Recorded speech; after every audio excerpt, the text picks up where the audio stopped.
Go. Hey everybody, it's Rick Bassman here live on Maui with Talking Tough. I'm wearing this beanie today because it is freaking cold out here. And I know this is going to piss off a lot of people, probably including one of our two wonderful producers, John Paz, who's on the eastern half of the US. But by cold, I'm talking like 65 degrees. But 65 feels like 62 out here. And become very accustomed to our nice weather. So anyway, that's the reason for the beanie today and the hot tea and all that good stuff. Um, my other built-in excuse for the day, I was explaining to my longtime friend and our esteemed guest today, Josh Barnett, just a moment ago, that I went in for what I thought were two injections in my back today for the ongoing battle against back and spinal deterioration and back pain, and it turned into 14 injections with a lot of anesthesia, including being put into twilight.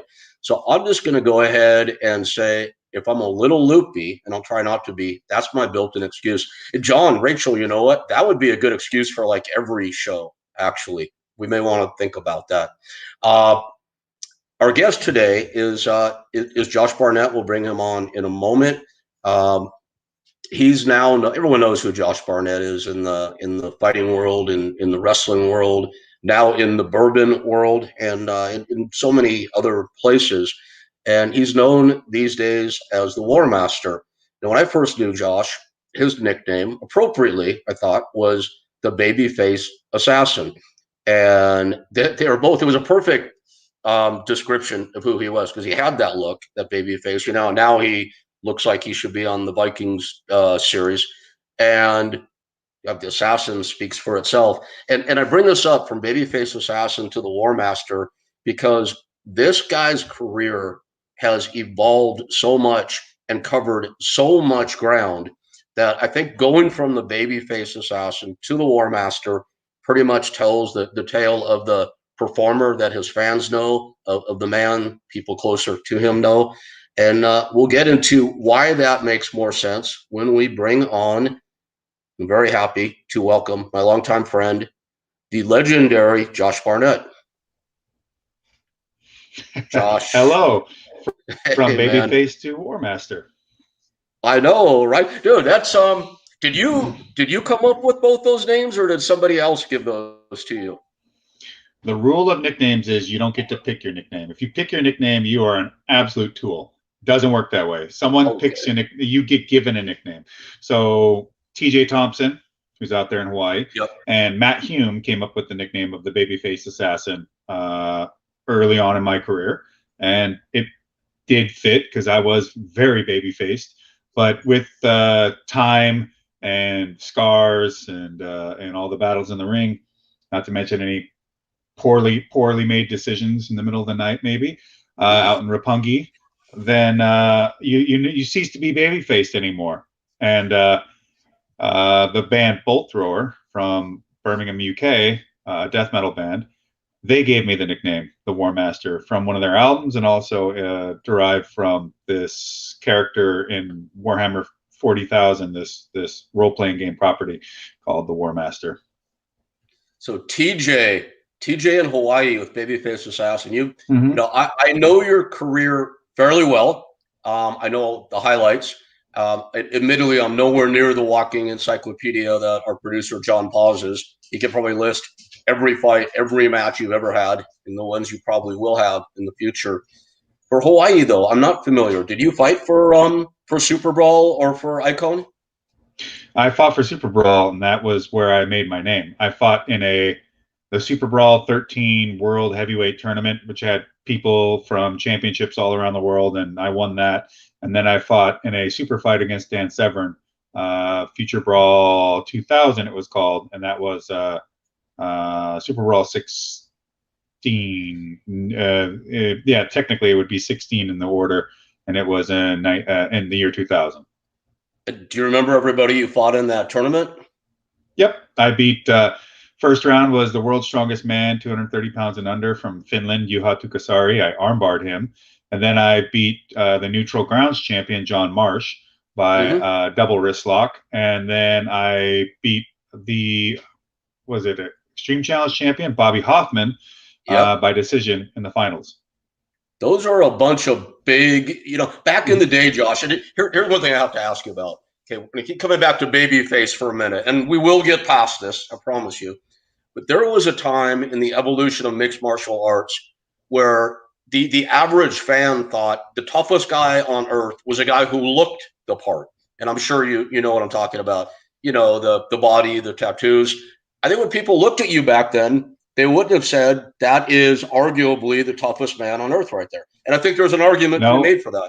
I really believe that. No, they definitely wouldn't have thought that. And I fully understand why. So, I mean, mixed martial arts brought about the change where the guy with the black belt necessarily, or, the fancy martial artist who supposedly his hands are registered, well, that got completely blown out of the water. That guy got annihilated. Then it was, oh, well, it's the big jacked up dude with the barbed wire tattoo around the forearm and the tribal stuff.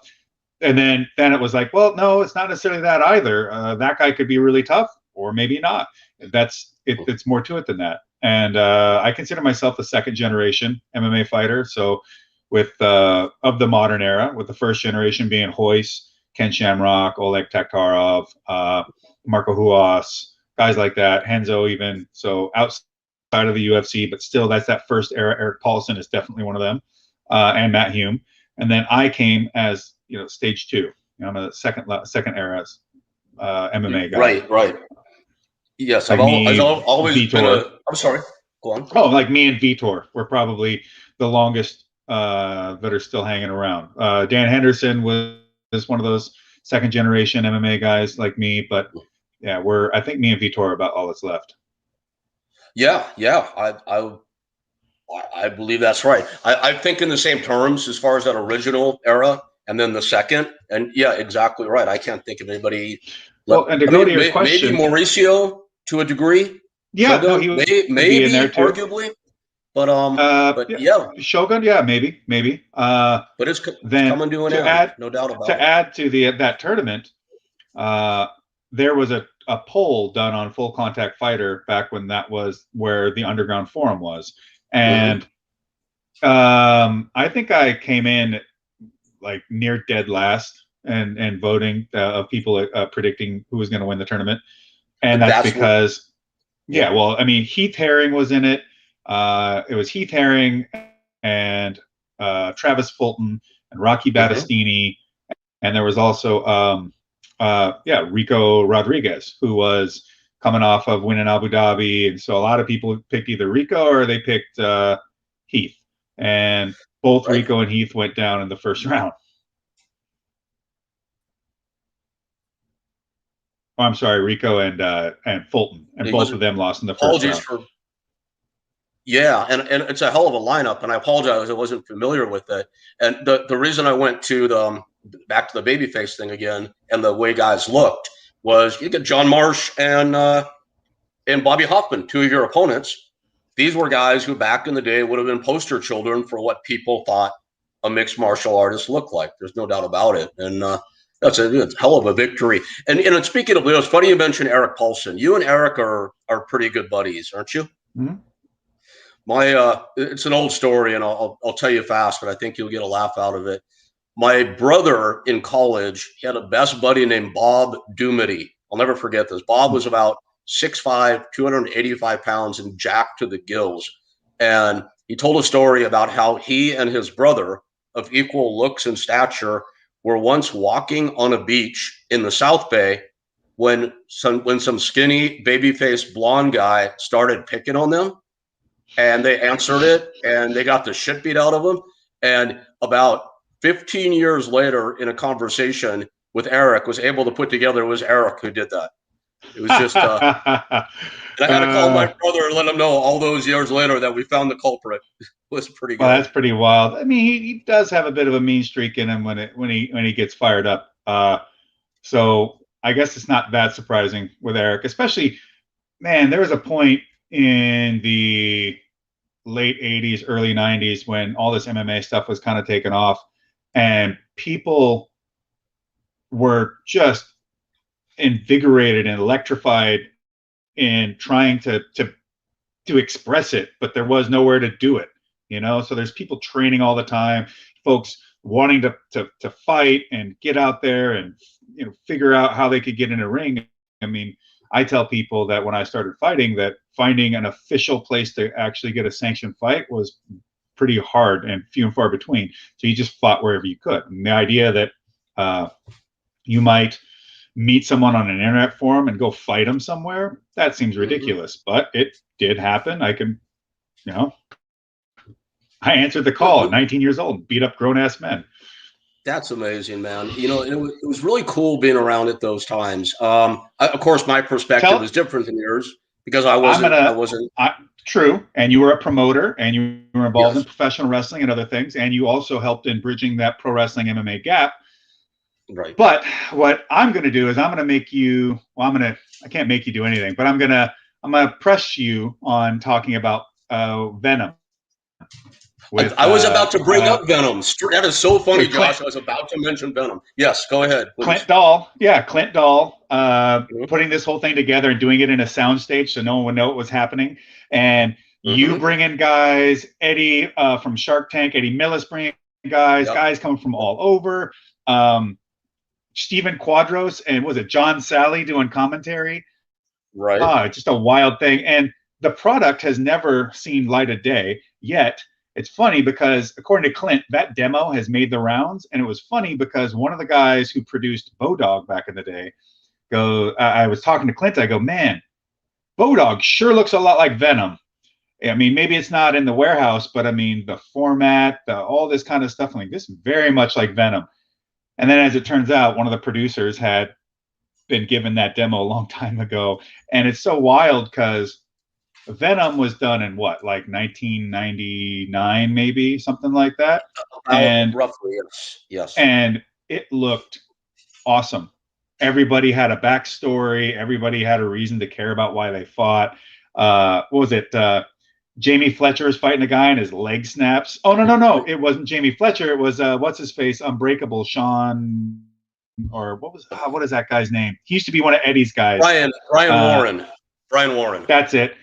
Leg clack. And then there was the dude that used to be who used to do bank robberies in New Mexico or something like that. I forget his name. Him I don't remember, but I don't doubt it. Okay. There was a guy with his hair was braided into pigtails, Mike something, and he also fought in King of the Cage sometimes. And there was Sean O'Hara. Sean O'Hara made his debut on that show. That's right. He beat the shit out of somebody. And then there was LA Giant. Sean beat up Tito Ortiz's 6'9" fighter, Tony Towers, they called him. Wasn't he also known as the LA Giant? Was that the same guy? That was Corey. That was a different giant, actually, who also fought on that show. That was Sean McCulley's boy, the LA Giant. That's right. Can you imagine having some show nobody's ever heard of, just put together whatever, and you've got a 6'9" guy, a 6'5" guy, all these behemoths just showing up, and all like so many of these guys that would go out and have career. Didn't Antonio McKee fight on that thing too, possibly? He did. Hawk Yunkins, a reality guy from the real world. I mean, it was all over the freaking place. Yeah. The good, the bad, and the indifferent. They were all part of it. But, you know, Josh, I miss that, man. I don't know if you know, I promoted the first ever licensed mixed martial arts event in the state of California, even before UFC got their first one off.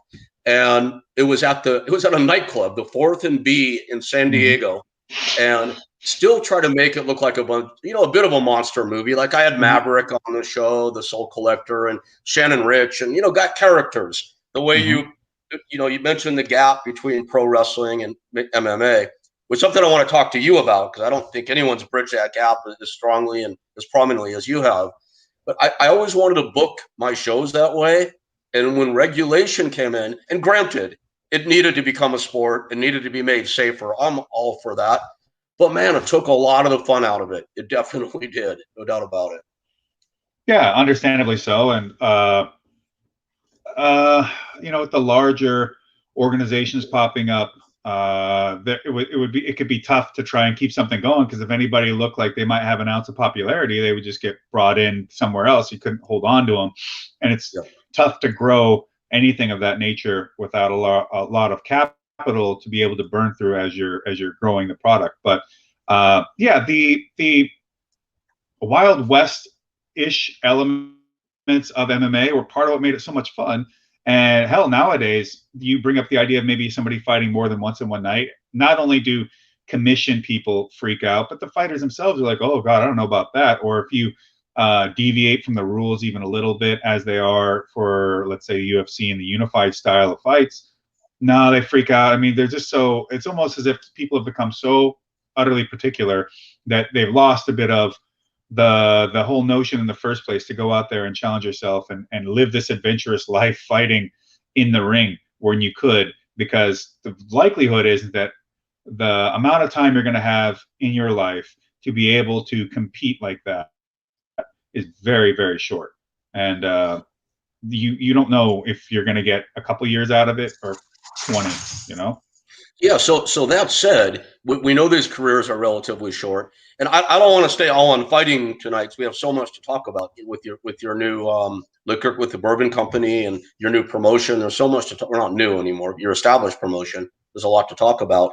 But while we're on the subject, though, you have been at it for so long, and you've always, from day one, have been at an elite level.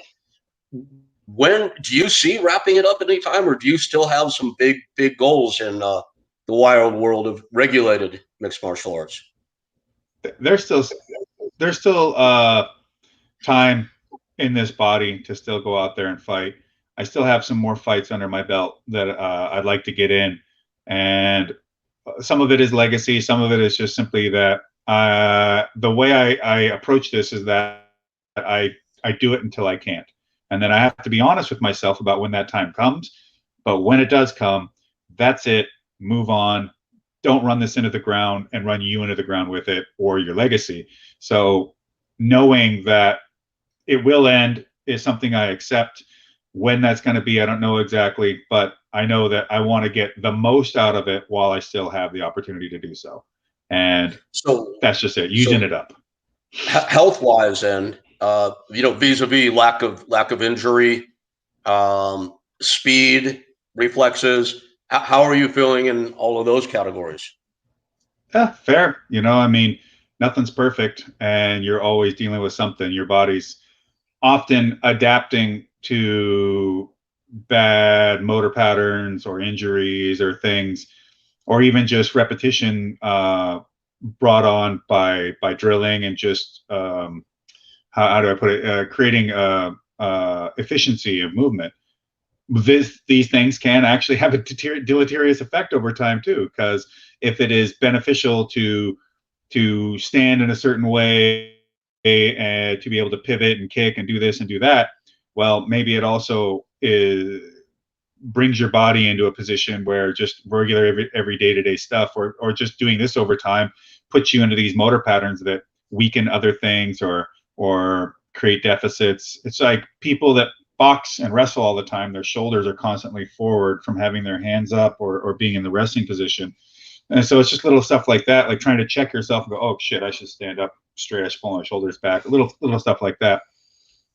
But mostly okay. I mean, good. I can still spell my name. So I'm all right. Yeah, I got that clearly. Thank God.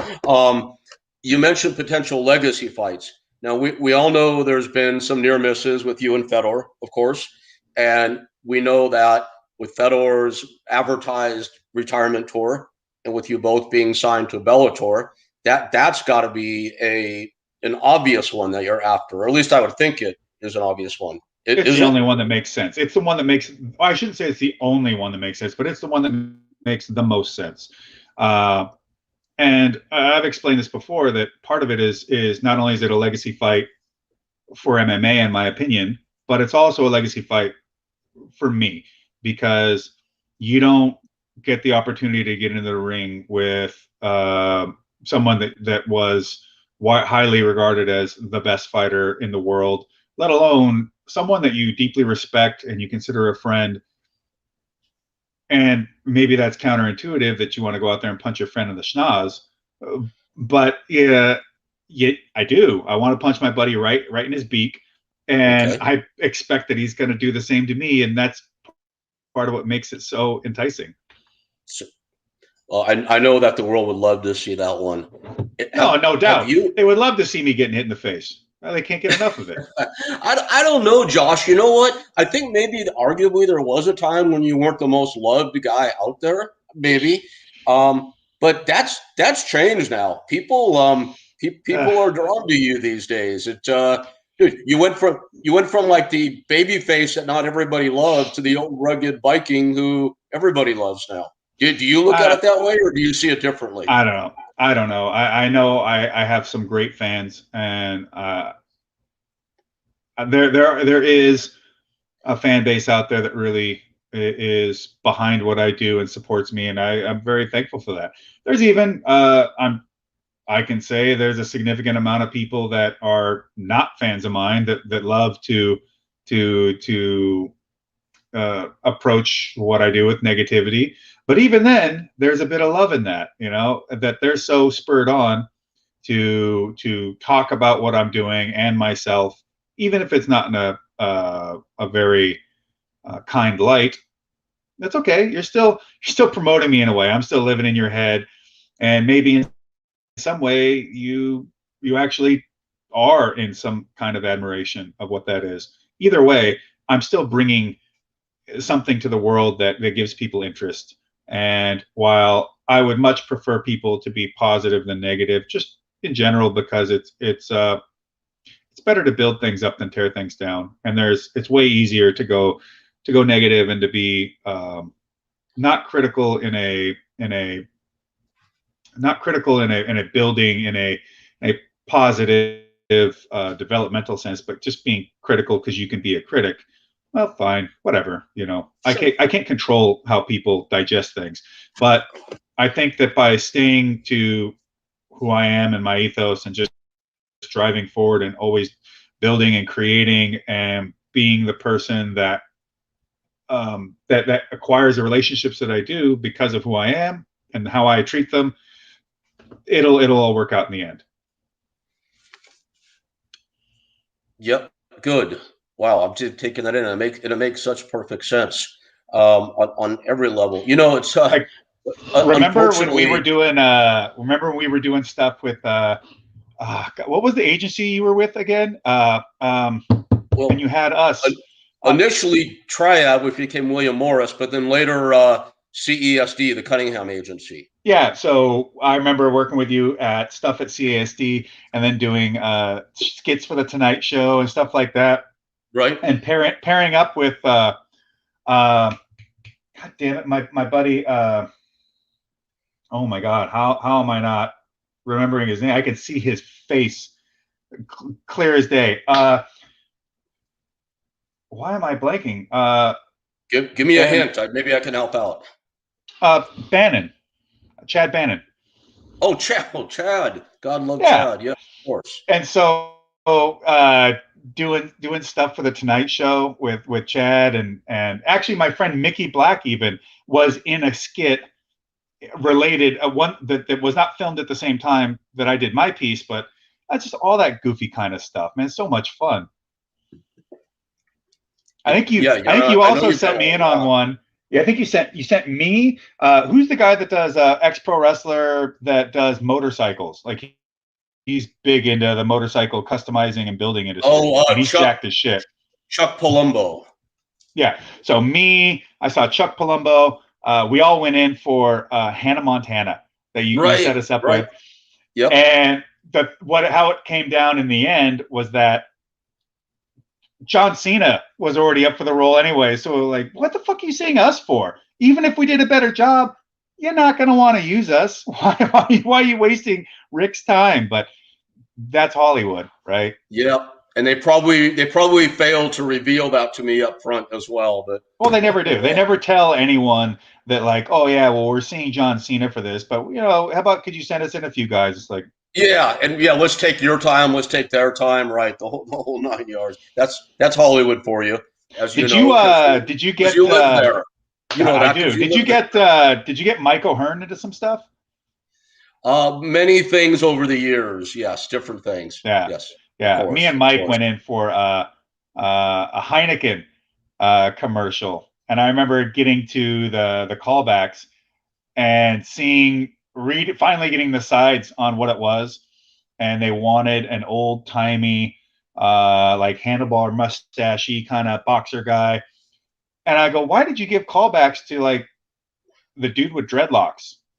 Right. That's not period correct. What are you going to make this guy shave his whole head? I mean, maybe you could, but the funny thing was, and so that the director sits there and he goes, okay, well, the director is sitting there and with all the production, all right, they line us all up.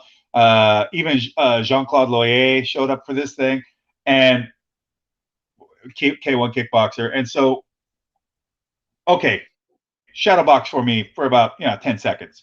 And the first guy steps up and he doesn't know fuck all. He knows nothing We about see that so striking. often, don't we? Yes. And it just kept going down the line. Then guys just started yelling a lot and screaming, and it was horrible. And so it's all just people just yelling and being just ridiculous. And so it's coming up to me. So my thought is, I'm going to be so real about it that everyone else is doing their whole thing. I'm going to be completely the opposite. And so I just stepped in, just kind of thumbed my nose a little bit, and then just started ripping combos up and doing head work and footwork and stuff like this. And the guys are just sitting back there and they go, wow, you're really good at this. Next. Like that.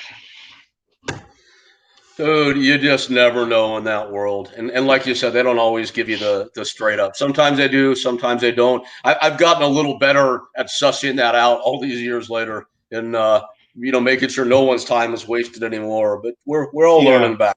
Well, how did you hook up all those goofballs to do stuff in Thailand? Because you clearly sent some of the most goofiest goofballs of our whole little group. And you got Nathan Jones, you had Bear, you had Turkey, you had Tom. God, who else did you say? It was just Probably maniac stuff. Luther Reigns, Horseshoe. Yeah. Yep. Oh, you also had big dude who was not the original, but he was the mountain the longest originally in Game of Thrones. So there was like one guy who did like one episode very early on, but you didn't really see him. But when the first time you ever saw his face, any of that kind of stuff, that you sent that guy over, I think, also to go do some work. And he used to pro wrestle too, I think. Josh, I'm gonna have to blame my anesthetic for my 14 shots on this one. I cannot come up with a name, man. Yeah. Let me look this dude up. And I honestly, and nothing against, nothing against Hathor, like the powerlifter guy. Mm-hmm. I think he's perfectly reasonable human. I mean, he seems fine. He's a great guy, I'm sure. Yeah. But Yeah. I just felt like he couldn't move, and he didn't have the emotiveness that Conan Stevens. Conan. Oh yeah, Conan Stevens, of course. And I felt good like dude. Really Conan good dude. Was pretty decent actor. Yep. He was by far the best version of the Mountain on that show. He just looked like he seethed rage in a way that was unreal. That you watch him on screen, you're like, oh shit, yeah. Well, he's legit 7'2" also. But he's enormous. I want to switch a little bit and ask you a really goofy question.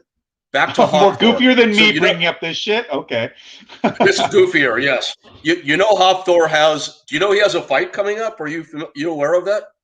Oh wait, that's right. He's going to do a boxing match against another powerlifter, strongman guy. Yeah, the other strongman. His name is Eddie something. I can't think of the last name. This guy's got like 4 million followers on Instagram, and he looks absolutely inhuman. His size, his body, his look, the whole 9 yards. So I get why they're booking this fight. They're banking on their followings to have a freak show. So Hafthor is, I believe, I don't think this is a pro wrestling exaggeration.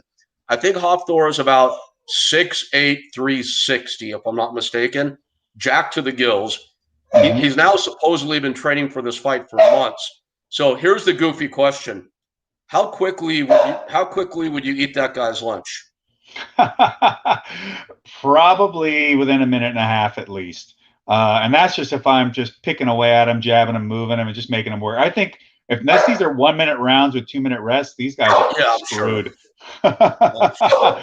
Oh, it's going to be nonsense out there. But it's not a good idea to discount somebody that big. I mean, I used to train Bob Sapp, and one of the things that I used in training him was the fact that he was so much bigger than his opponents that even if they put their guard up, you can just blast right through them. You can keep the pressure on them. And so I would tell Bob, like, hey, just get in there, get moving, and then just crush their guard. Don't worry about it. You're too big for them to deal with. Josh, one thing I didn't do on this episode, and I always do, is I apologize in advance for an outburst from my pit bulls because it's inevitable. And it's happening now. So my apologies if it's getting distracted. I'm trying to manage it while we're doing this. So apologies for all the noise in the background. So Bob Sapp, oh my gosh. Did you ever hear about the WWE deal that Bob Sapp was offered? No, you're about the most intelligent businessman that I know that's a fighter, and I want to see what you make of this. This will sound like absolute pro wrestling exaggeration bullshit. Bob had an offer at the height of his fame in Japan for a $5 million a year downside guarantee with a 2-year term that could not be cycled, meaning that he had a 2-year guarantee. And Bob managed to bob it as only Bob can. And the bobbing part, I can absolutely believe. He's too smart for his own good sometimes, and he gets some wacky ideas in his head. He's at his heart, he's a kind-hearted, goofy, good fun-loving individual. But yeah, he has a tendency to get him to kind of monkey up some things sometimes, get some wrenches in the works, and we're not perfect. I'll say that much. But one of the things about Bob was that when I was training him, if he is fully invested in the project, if he's really putting his heart into it, the guy is what I consider a class called a super athlete. Like the things he could do were impressive as hell. And while striking was a little harder for him to pick up, funny enough, even though he did all those K1 matches, that was the thing that was laid out for him. His grappling, he took to grappling like a fish to water, and he could finagle and figure out really kind of complex stuff for a person of that size. And just like, wow, okay, I am very color me impressed. Seriously, his talent was insane. I was in Korea with him and Sam Greco when Turkey and Sean O'Hare were fighting on the same show. There was an 8-man talk about fighting several times in one night. Mm-hmm. There was an 8-man kickboxing tournament that Bob was in, and he came in looking like a kickboxer, and he won that tournament. I'm still blown away that I actually witnessed him doing that. So you're right. If he focused in, man, he could do it. It was pretty amazing. Boy, Turkey, he just didn't have it, did he? He didn't have that want to get out there and like really take it to someone. No. And when the striking came involved, I mean, he was heavy-handed as all hell, but his agility he just became so stiff and rigid that even for an MMA guy, it's like, hey, Sylvester, just relax, just put this dude on his back and smash him. He'll never get up. But Sylvester got some bad advice from a guy that had gotten in his ear. He won his MMA debut in like 13 seconds. He knocked out some like little Brazilian guy that had never fought before. But it made it his star like overnight. And K1 was going nuts. They're like, we have our new Bob Sapp here. So they booked him in his next fight, against Gary Goodridge. And it was a perfect booking, and I understood why they booked that. And I love Gary. It's one of my favorite Yeah, me people. too. They booked it for a reason. We saw him stand up and knock a guy out. Now let's see this NCAA heavyweight champion take down Gary Goodridge and stuff him so people can see that he's got this, this rounded game, and then we'll build him up to be the biggest guy in the world. Well, a kickboxing guy that he really believed in got it. Not Eddie Millis. Eddie went nuts when this happened. No. I know who you're talking about. Right? Remember the X-Men shorts and the whole 9 yards? Everybody remembers that. I know all about it. I'm all familiar with all the precious jewelry and gemstones that we're talking about right now. Yes. He got in Sylvester's ear and said, hey, go up and stand up against Gary. And Eddie Millis and I were on him constantly saying, you got to take him down and stuff him. And he went out and he tried to fight him standing up. And he got caught. K1 was furious, man. It was a shoot, but it went against their game plan.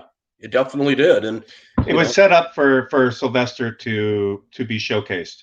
Yes. Obviously nothing's guaranteed, and Gary's no slouch. But they figured that as it was matched, Bear should have taken him down and just been able to keep him there and then take him out. Gary came up to Eddie and I after the fight, literally, and thanked us because he said, I was sure that he was going to take me down, and I pretty much knew there was nothing I'd be able to do about it. And, that was a wacky world. It's a wacky world. So speaking of that wacky world, and back to you and some of your fights that you did and didn't do. So you're an OG. You're from that era, but you did not fight Bob Sapp. You didn't fight Take Abbott that I know of, unless it was in Pro Wrestling. I wrestled him in IGF, and it was, I don't know how good of a match it was. Tank was pretty blown up out there, and he's doing his thing. But I love Tank. What a hilarious dude! I've always had such a great time. He's with awesome. Him. But yeah, I never fought Tank and didn't fight Bob. I never wanted to fight Bob. Who didn't you go with that you would have liked to? I would love to have rematched Nogueira for a third fight for sure. I'd pretty much like to fight anybody I ever lost to, but I think that's a pretty typical response. But as for people that were available out there, we'll remove Fyodor too, because we already went over that. It's a good question. Who out there would I have liked to have fought? I think maybe it would have been nice to have fought Alistair in Strikeforce, especially, but because he really came of his own when it coming to heavyweight. Watched him win the K1 GP, which I thought was an incredible, obviously, accomplishment, but it was also great to see it from a guy known as an MMA fighter go out there and really assert himself and do well.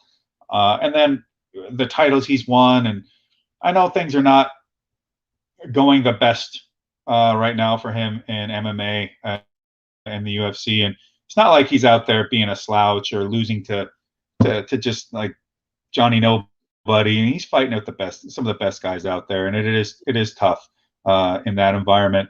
But I just think that he's done so many great things in the sport, right? And he was such a beast that, that could have been cool, just especially for guys of our experience levels and things like that to meet in the ring. But yeah, he's a UFC guy. I'm in Bellator, and this fight's never going to happen, but it's all right. Usually I think about stuff like, I wish I could have fought Volkan, that kind of thing. Or if I could have ever gotten in the ring with Alexander Karelin. Wow, that would have been nuts. Yep. Right. How would you have done? Okay, for people who don't know, Alexander Karelin was known as the Experiment. He was a Russian, I'd say super heavyweight, not even heavyweight, right? Right, super heavyweight. No, technically it was heavyweight.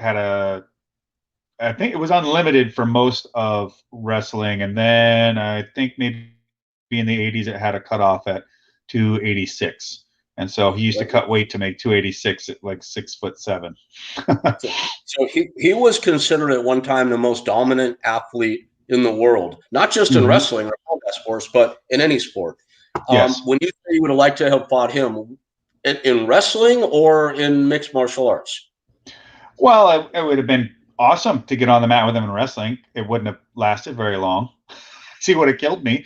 But uh, MMA, even if it was, say, like a limited where, let's say, we didn't have close, like strikes to the face on the ground or something like that, that would have been awesome. Like in rings, I would have had to have chopped his legs apart, try to pop away at his beak, and just not get bounced on my head. Well, But just to say that you're in the ring with him, I mean, I've gotten to fight some of my hero. I got to fight Dan Severn, and Dan Severn was a huge hero to me yep. when I was younger. So that was surreal in and of itself. But at some point, you got to kill your idols if you want to try and get up on Mount Olympus. Have you ever, one theme I've noticed during the 43 minutes we've been on is you're very generous about everybody, and you can tell it's also very genuine. Have you fought anybody that you don't like? Yeah, I've fought people that I wasn't too particularly fond of. It's not happened a ton. I know I didn't really like Frank Mir very much leading into our fight, but afterwards, and even then, whatever was personal about it didn't, I didn't sit deeply within me. And at the same time, I always was aware to the fact in the forefront of my mind, he's a human being too. So who knows where this is stemming from? But this guy loves and lives. He's got family. He's got a father that's looked over his career and that helped guide him into martial arts from a young age. And so after the fact, I got I think maybe after that ice was broken in a way, things were able to be different. And after fighting somebody, and then I think also seeing how does somebody act on the other side, right? It's one thing to have been, if you're the loser of a confrontation, how does the victor act? And the thing is, why if there's no need, there's no reason to act like a jerk. And so I did as much as not to, and to allow whatever could happen after that to just be what it is. And we've trained together since then. I really never had any intention to ever think of Frank Mir in any particularly egregious way whatsoever. And I'm glad that that's nothing that exists anymore. And I've got to meet his daughter, who's just an absolute killer. And in a way, I texted him not that long ago when I saw that his daughter was making her pro MMA debut, and I'm just like, oh my God, how much older could I feel right now? I know, that's crazy, isn't it? Wow. It's so bonkers. And I know that he must be absolutely over the moon seeing the success and the joy that his daughter gets out of competing and wrestling and combat sports. And it's dope. I think that kind of stuff is so awesome. All right, I want to move away from fighting for a moment here. At least I don't think this is a fighting question, but we'll find out. We'll just find out. Have to find out. This may end up being a fighting question. I don't know. You had mentioned earlier that you sometimes did not make the best decisions in Roppongi. And so Roppongi, for those who are not initiated, it's kind of like Blade Runner on acid, set down in Tokyo. And I heard a stat once, Josh. I don't know if this is true or not, but I was told there are 2,000 liquor licenses in that 1.5 square miles, which doesn't sound. Did Bob tell you this? That sounds like something Bob would have told you. I don't think it was a Bob stat. I think it was Boss actually that told me that. Boss Rutten, I think, told me that. I can stand on that too. Yeah. And you got to think though, with all the buildings that are 7, 8, 9 stories, all the bars stacked on top of each other, maybe I don't know. Yeah. And when you walk these streets, everybody at midnight or 3 in the morning, it's chock full of fighters and supermodels and everything else you can imagine from like every country on earth, practically. So it's a recipe for some interesting stuff to go down, in other words. Yeah, I've not any stories of me getting involved in any of those, any confrontations necessarily in Roppongi. I did once grab, so one of the, it's commonplace over there in Japan because of the visa system for Nigeria and Japan, that a lot of Nigerians go over there and work the doors, or they're buskers and they're bringing people in and stuff like that. And these guys are pretty sizable, and Roppongi's a bit of I wouldn't say it's complete chaos, but it's It's on the verge. It's a lively place. So Yes. there was a time where this one tall, pretty sizable Nigerian guy and this other dude who was the manager of a fighter, but he himself also was trained in kickbox, kyokushin, all, like, the guy can fight too, but he's all shit faced, as most people are wont to be, wandering around the streets in Roppongi, especially late at night. And I don't know what happened. The Nigerian guys on the street can be very obnoxious, very aggressive at times. That might have been it. I don't know. And a little dust up had happened, and they were yelling at each other, and the Nigerian guy's shirt had gotten ripped in their little scuffle. Like me, Eric Hammer, a few other like big giant fighter MMA guys, pro wrestlers came up, and we sorted it. In fact, I think Bobby Lashley might have even been there with us.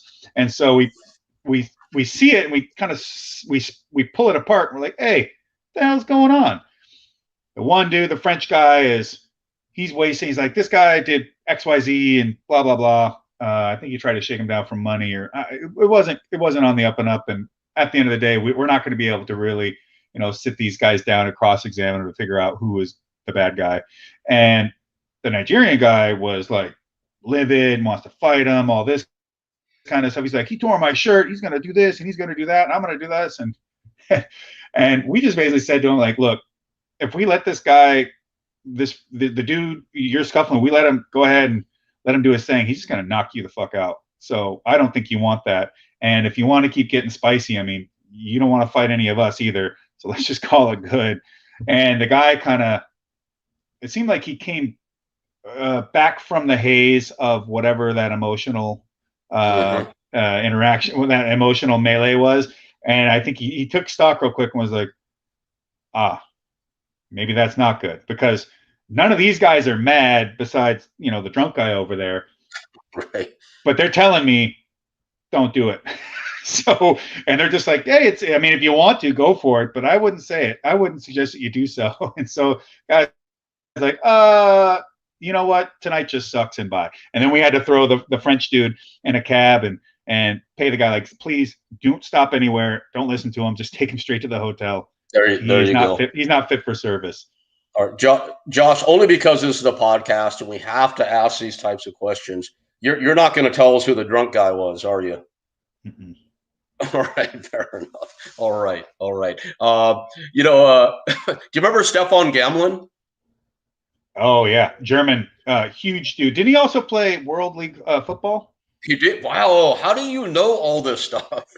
You are like John Paz here. You're a walking encyclopedia on this stuff. I don't know. Yes. I don't know. There's something wrong with me. Sometimes it becomes a benefit. Other times it's just a bunch of useless, stupid shit hanging around in your head. Stefan, one of my best friends on this planet, I booked him to fight Bob Sapp also. Booked him to fight Jason Miller, booked him to fight Stefan Greco. None of the fights went very well for Stefan, but that's all right. He liked to do his thing. Do you know Stefan won when UPW, my wrestling company, fought the NFL on Team Tough Man? Stefan won the whole thing. So that was a feather in the cap. Pro wrestling for sure. UPW was a wild thing, man. I remember hearing stories of you running little mini camps for Mark Kerr, Kevin Randleman, Mark Coleman, everybody, and then Mark Coleman doing matches and doing running power bombs and shit. I'm like, oh goodness, I don't want to get buried by the hammer. Hard back in the day to move to WWF, which it was called at the time, because that guy was a natural, man. He was a natural for pro wrestling. And, him and Kevin both. Career doing that. But Stefan, and this will sound like gossip, but it's not, only because Stefan likes to tell this story as well. In Roppongi one night, after he got knocked out by Sam Greco, Stefan basically went 0-2 in one night. And he went out. It was Tom Howard. And he was like, And the most peace-loving pro wrestler, pro fighter on this planet, Tom Howard, no doubt about such it. a good The dude. last guy that's ever going to get a fight like on a street. And Stefan decided after about, I don't know, 40 cocktails, maybe. No, again, no exaggeration. Right, he's a That big dude. Big dude. it might be a good idea to fight the New Zealand rugby team who was in Roppongi that night. So, why not, right? So Stefan You're got there, ganged. right? He got choked out, and he was wearing like this nice white outfit. He peed his pants, so his outfit wasn't that white. And he went back into Wall Street, continued drinking, while Tom jumped in a cab and fled for the airport. But it was okay at that point because he was inside drinking with the New Zealand rugby team. So all was cool. But anyway, that's Roppongi for you, man. You had mentioned, okay, you were on the right side of that story you just told, but you mentioned you made some bad decisions. I'm just being facetious. I mean, most of them are just drinking too much. Not even one bad decision? No, I've never done anything. Well, at least nothing I had to pay a price for. How about that? I got away with it. Do you have dude, I'm going to ask you a personal question. Maybe it's professional. What is like one of your biggest regrets in life? I mean, I love how you carry yourself, man. You're so together. It's so very real. And, you know, here on Talking Tough, Josh, we get into these things with people who, I mean, are really at the top of their world, but you find out there was some sort of downfall, some sort of crash, something that's really regretted. Is there anything like that that you're, first of all, that you've experienced, and B, that you'd be okay sharing? Sort of, in that it's typically pretty easy for people to look back and have regrets. Like I regret never being able to beat Mirko Cro Cop, and never actually even being able to see him at my best. You know, it sucks. There's all kinds of little things there, choices made, or just the way things have turned out, even without my hand in it, that one could look back as a regret. But it's tough with that, because if I was to regret it, you know, what can I do about it now? If I learned from it, well, I mean, it still gave me something.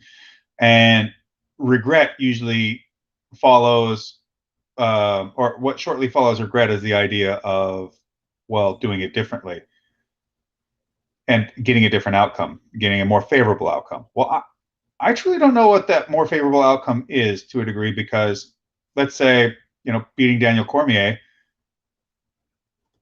okay, I would have got more money, more notoriety. I don't necessarily think I would have got the things that Daniel's got now, with like his desk jobs with the UFC and stuff like that, and the commentating stuff.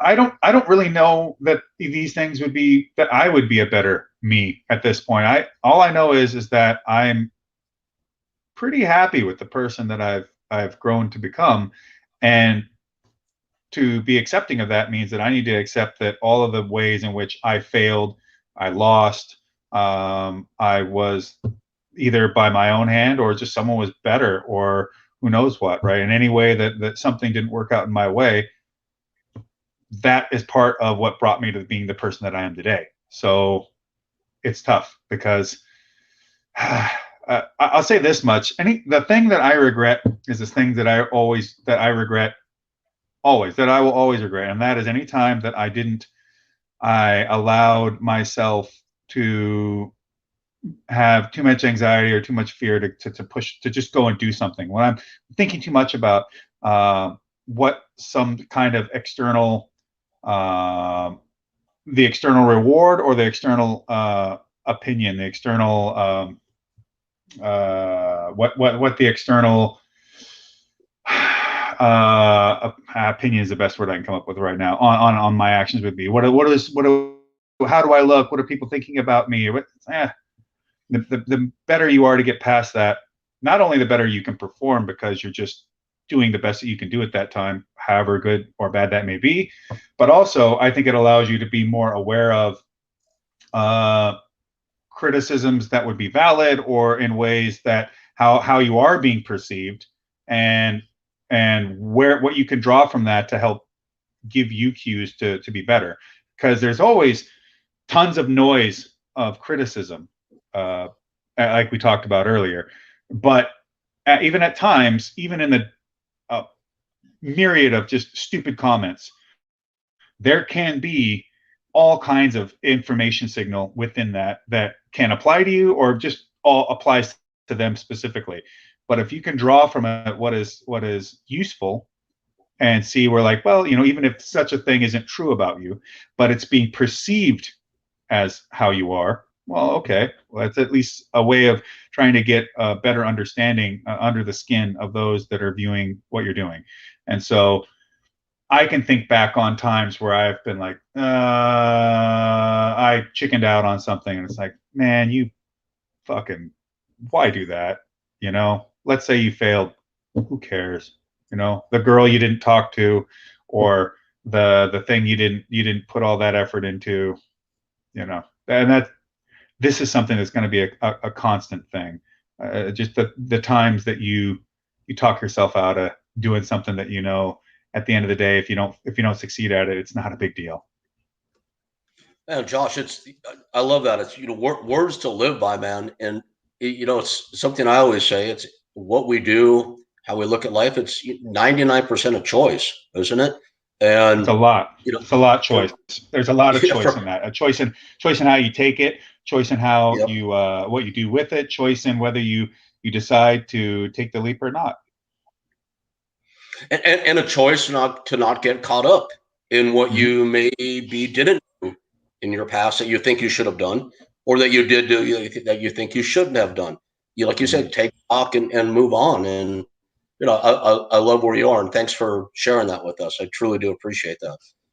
Well, I mean, part of that is getting involved with a whiskey distillery, not just to the degree of having a bottle, a product under my name, but it's also that I've gone in and I'm an assistant distiller, so I've done distilling runs. I've done practically every single step in the process of making whiskey before, and I just walked in and just said, well, I know that there's plenty that I don't know, but the only thing I can do about it is work and listen and try, fail, and go ahead. And I've made mistakes. But I pay attention, and I listen more than I talk, surprisingly, and just go forward and try to take in that experience.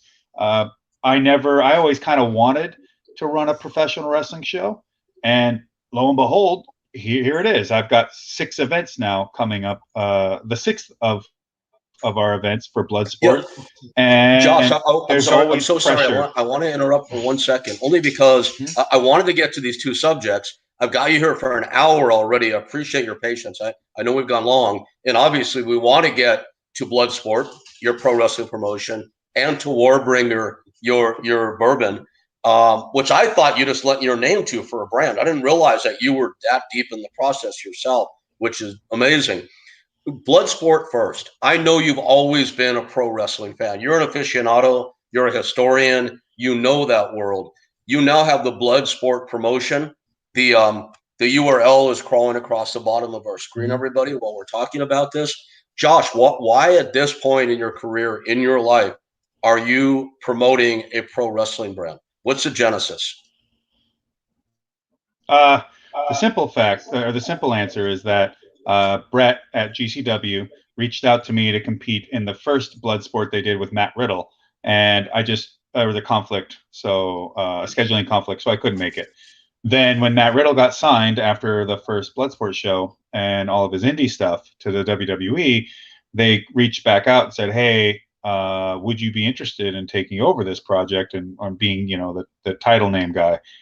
For me, I thought, yeah. However, my caveat is that I want to book it, be producing it, agent it, what have you. It's not just about me wrestling. It's actually if my name's going to be on this product, then it's got to be up to my standards and to the things that I I believe in for professional wrestling. And the more complex answer is that I've always wanted to take the things that have been given to me by Billy Robinson and Carl Gotch and Antonio Inoki and Jushin Liger and Nagata and everybody that I have had the luck to work with in professional wrestling and all the people that have mentored me in professional wrestling, and then bring that to today's current environment, knowing that it's going to be radically different from what people are watching. It's going to have a very long, steep climb, but that it's built on things that are universal, that are pure, and that I feel like you could take to any part of the globe. And it doesn't matter whether they speak your language or not. They speak the language of wrestling, and they will get it.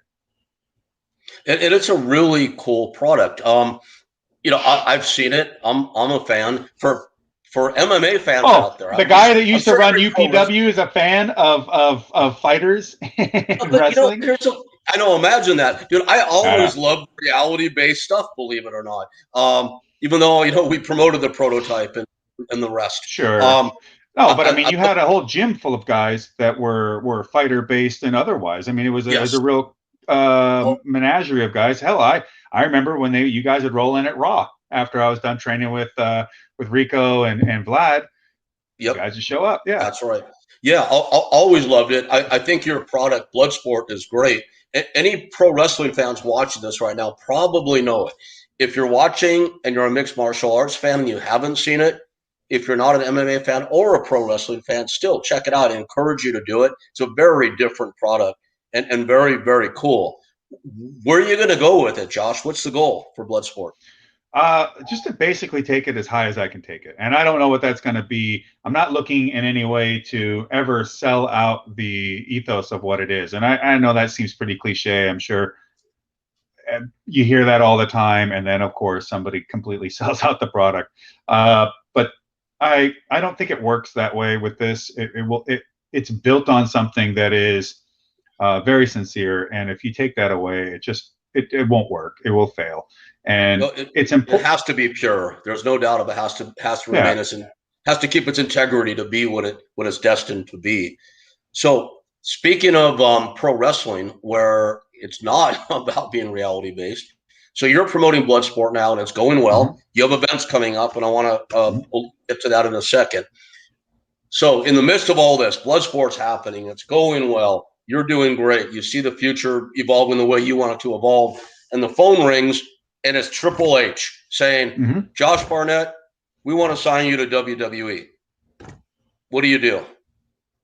Sure, let's talk terms. And as long as I get to keep doing Bloodsport on the side, we're good. All right.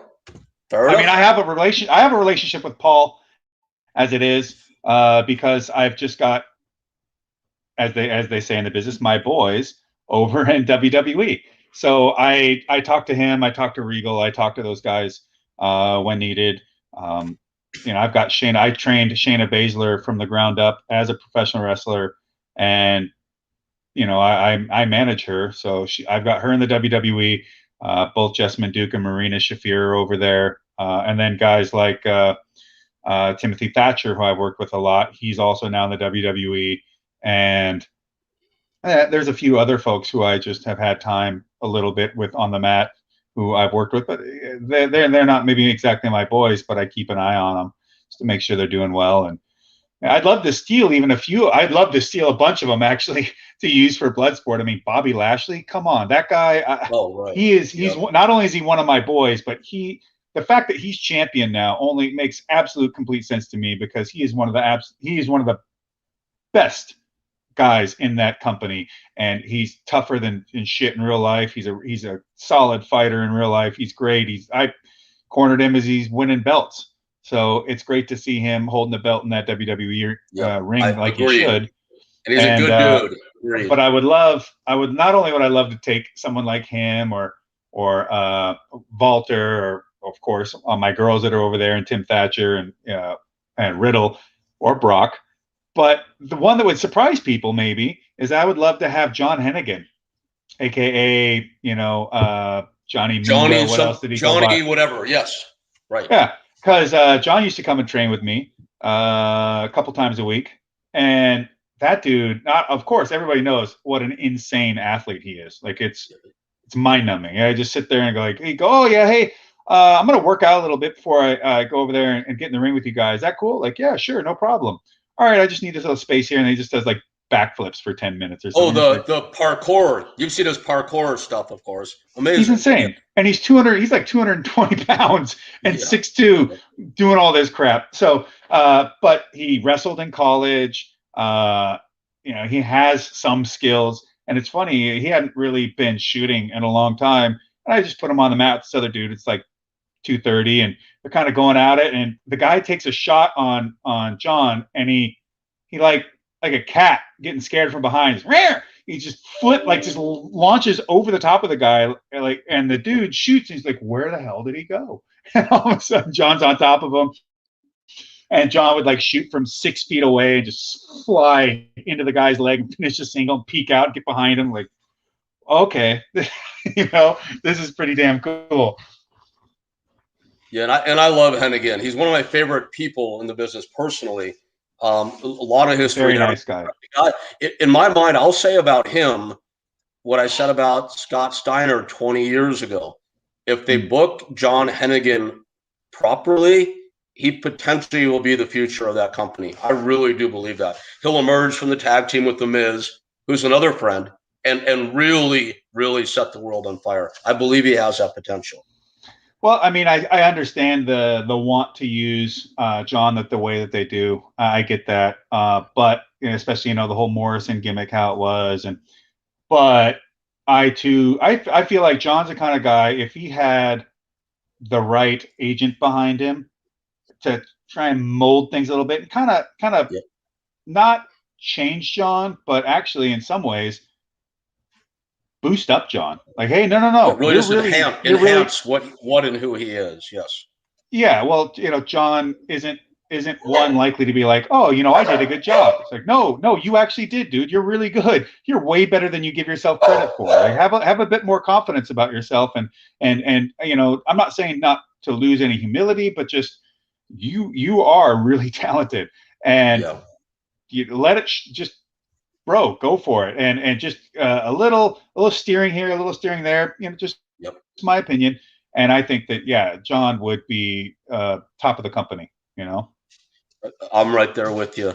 Before we get on to Warbringer, which we should probably wrap up with, I have to ask you about this because you brought up Jessamine Duke, who I'll mention. I've always had a bit of a crush on her, so I have to bring it up. Right. What's going on with her, man? What are her prospects like right now? I know she was injured recently. I don't know her. I've never met her. What is she like, and what are her prospects? Can she make it to the top? I mean, it's really just up to her. She had her elbows fixed essentially. So years of training and fighting, there's debris and stuff like that in the elbow joints, which that's pretty common. And so it wasn't a very complicated surgery, but they went in there and cleaned some stuff up. And honestly, I think Jessamine, even MMA to pro wrestling, is one of those people of untapped potential. And so I know, and yeah, I'm biased, but I've seen, not just under my eye in the gym, but even in some moments out there of what I've caught of her in NXT and doing stuff around that. She has some like this latent energy just waiting to get out, and so it's for her. It's also a matter of what does she want to do with it, and people need to understand that you can be really talented at something and also decide that I don't want to go down that path to that degree because it's not as fulfilling as I'd hoped it would be, even though the talent is there. So whether or not you choose to go that way or not, just be true to yourself. So she just needs to figure out how to allow that to happen. And it's not easy in an environment like the WWE because there's a lot of cooks in the kitchen all the time. And it can be tough to know where you have that freedom to do what you need to do. And I I think that if she really wants to rise to the upper echelon, she could do that for sure. She's got a great look, and she has tons of talent that she could put on display. And as a person, she's just a lovely, caring, very goofy individual who has a great heart. Well, I'd love to see her take her shot. A good friend of mine, Teresa Serrano. I don't know if you know that name or not. Mm. Um, she benefited by Jessamine's recent elbow injury because they put Teresa in the tag team spot for the Dusty Rhodes tournament with Marina Shafir, and Teresa's now known as Zoe Stark. It's Tom Howard's wife, believe it or not. Oh, It but just what was her wrestling name before that? was Lacey Ryan, and That's now right. it's Zoe Stark, and they just put her in her second match ever on Next last week against Io Shirai. So they obviously think a Mm. lot. They think a lot of her. She benefited by that. And Tom Howard's wife. I mean, small world. The circle keeps closing and closing. Um, but for what it's worth, Josh, probably not a whole lot. If you think of it, please tell Jessamine that I say hi and I'm a big fan and I wish her the best. No, I will. Warbringer, we've had you on for an hour and 30. Wow, for a long time, a lot longer than we usually go. Man, thank you for your patience. You are now in the bourbon business, which is amazing. Mm-hmm. Until you brought it up a few minutes ago and we started to talk about it, I honestly, and I hope this doesn't sound like a negative thing because it's not, I thought it was Josh Barnett lending his name to a manufacturer to create a label. And I understand now it's something entirely different. You're vested in it on every level. It sounds like. What was the impetus to get into this world, and where are you going to go with this? Well, I mean, the idea, or I should say, the way you figured how this was structured is, I think that's going to be common for the most part. I mean, Conor McGregor, I would imagine, is not out there milling grain for one of his batches. Although I'll give him some credit in that he's at a distillery that's doing a really high production runs. So a grain milling batch might be tons, whereas I'm doing stuff by hand with a bag, or Wow. taking all our smoked corn and then feeding it through the hopper and all that kind of stuff. So we're milling, we're doing the grain milling by hand. Uh, we operate the stills by hand, of course. We run over we're loading the fermentation tanks. Everything's by hand. I put half the time, at least if not more. You can figure that if you buy a bottle of our stuff, Warbringer or the War Master Edition, really anything out of our distillery, I put the label on it, or filled it, or capped it, Wow. or packed it, or all of them. I don't know. You know what I mean? Because we are really a craft distillery. And how it all came about is that I've been a big whiskey connoisseur for years, kind of something I picked up really in Japan, by being over there, and just decided to start trying different whiskeys. It just looked so appealing to me. Plus, my parents used to drink whiskey growing up, and that was really the alcohol, the spirit of choice in the house. So starting off with some of the stuff from Suntory and just being brought up through that wonderful world of Japanese whiskey, and it just continued to grow from there, into bourbons and scotches, and you name it. I'm a big fan of the whole industry and the spirit as it is. So I had looked to try and get involved one way or the other. I wanted to have a whiskey on market, and I wanted to be involved in it in some way. And with Sespe Creek, they approached me about doing something, and I went up and met them in Oxnard, and we did a whole tasting and everything. And I got to talking to everybody there, and the head distiller David, and we were so like-minded about what we wanted to make, and they were so dedicated to their process that I was sold. So I said, let's do this. And that graduated from just picking the barrels, because the War Master Edition is a single barrel cast strength product, and I picked those barrels to certify that they should be the War Master Edition.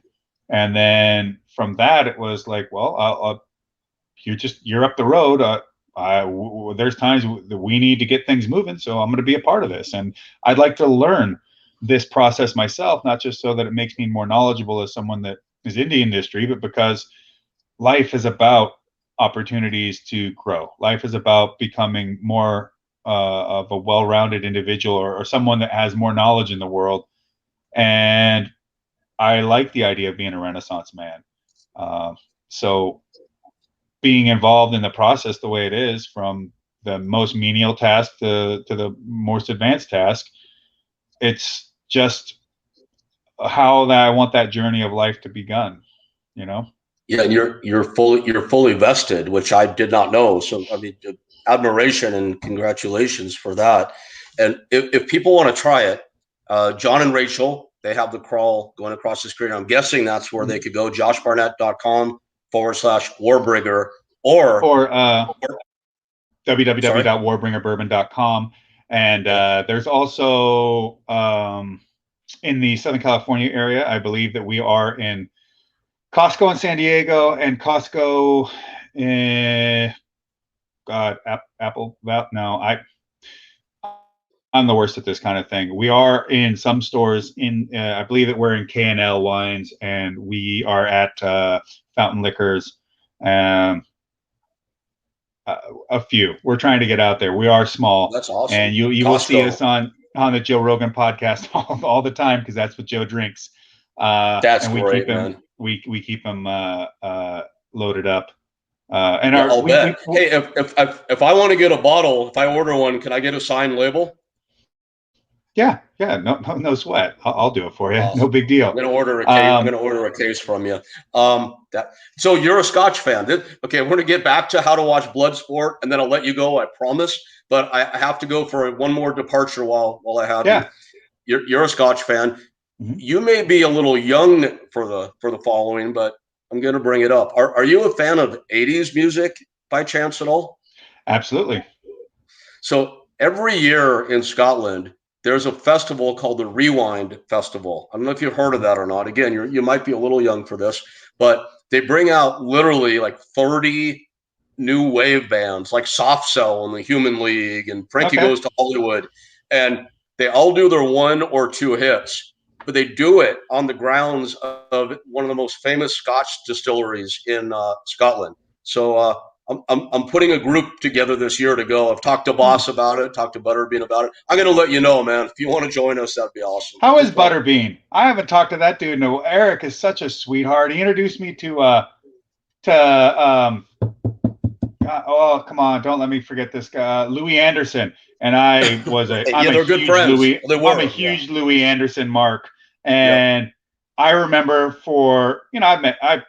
I kicked a whole party out of Jason Statham's house once for him. I've met all these celebrities like yourself, like you have, and usually I'm not going to mark out about it. It's awesome to be in their presence, and I can always respect the things that they do and why I'm a fan of theirs. But it's just like whatever. But I remember meeting Louis and just being like, I love you. It's just bonkers. And Eric is such a sweetheart of a man. It truly is one of my probably 5 best friends in the world. He's doing well. He lost about 120 pounds in the past half year. His health is good. He's doing well in his business. He's blowing up on TikTok. If you can imagine Butterbean on TikTok, you never know what's next. But he is a very personable guy. He's very goofy, so I guess I could see that. He is a great person. All right, where can we see Bloodsport? You have events coming up. You've got half a dozen events on the schedule, which are all of consequence. How can people watch Bloodsport? Well, you can order it. We still have Bloodsport 4 and 5 up at Bloodsport www. I guess you don't need to do that anymore. Bloodsport.watch, and there's also our catalog on Fight TV, which you can view it there. And then upcoming is Bloodsport 6 with me taking on John Moxley as the main event, and that is going to be live on Fight on April 8th. April 8th, you and John Moxley live. That's a big event. That's huge. It's really big. It's easily the biggest, one of the biggest, if not the biggest match I've ever had. Dude, that's going to be amazing. You'll get my pay-per-view participation that evening. I can promise you that much for sure. And I really look forward to that. Josh, I keep saying we're done. I have to ask you, have you seen team fights out of Latvia? I don't think I've seen those ones, but I have seen some team fights. I remember there was one that I saw a while back, and it was like Sweden versus Poland, but I don't know where it was at. That's probably team fights out of Latvia. I think that's what you're talking about. Yeah, and the Polish team beat the crap out of the Swedish team. Right. I don't know why I'm bringing it up. I happened to look at it today for half a minute. It's so MMA pro wrestling hybrid that I thought if you hadn't seen it before, I could turn you on to it and you'd appreciate it. But it makes sense that you've seen that before. There's a couple of things that you might find interesting along those lines. One is Battle of Nations, which is a whole team conflict, but everybody's wearing full medieval armor and hitting each other with weapons and shields. So there are small skirmishes, and then at the end of the whole events, as the teams, each nation's teams do their thing, then there's just like a whole broad battle royal, like everybody's just on the field at once, kicking the crap out of each other. And I have a friend named Chris who competes in that. He made it to Team USA, so I'll have to cheer him on. But then there is also something that used to they used to run in Russia called hip fights, HIP. And it was 2-on-2 MMA in a like American Gladiator style obstacle course kind of thing. How do I not know about this? Wow. They're climbing up all over blocks and over hurdles and stuff and socking each other and trying to armbar one another as they're falling down big foam padded structures. I don't know how I missed these things, but I'm definitely looking them up. Thanks for the tips, man. Yeah. Before I let you go, here comes the heavy question of the night. And I want to ask you this because in my estimation, man, you're so present, you're so on point. So here comes a big question unrelated to pretty much everything we spoke about. There are so many people out there now that will be watching this, so many people in the world that are experiencing challenging times unlike ever before. They're questioning themselves, they're questioning the world, what's going to happen in their lives tomorrow. People are hurting out there. What does Josh Barnett tell people to motivate them to put their minds in a direction that could be helpful to them today and tomorrow? Well, for one, don't figure that your challenges are taken upon by just you yourself. I mean, everybody has their own individual challenges, but everybody in the world is going through a challenge of one thing or the other. They may vary in intensity at times, they may vary in severity, but life is about overcoming. Life is about getting stronger. Life is about acknowledging that you have weaknesses, that you are not always the strongest in every area, but you work on those things, you make those weaknesses into strengths, or you figure out how to circumvent those things that are your weakest parts of yourself so that you can then approach them later. And the world will never cease to be difficult in one degree or the other. And that it's like, was it Edison said, that he didn't experience failure, he just experienced or he didn't experience 1,000 failures, he experienced 1,000 ways that something won't work.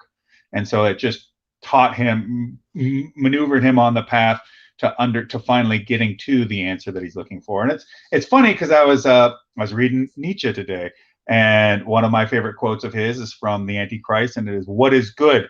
All that heightens the feeling of power, the will to power itself. And what is bad? All that is born of weakness. What is happiness? The feeling of the power is growing, that resistance is being overcome."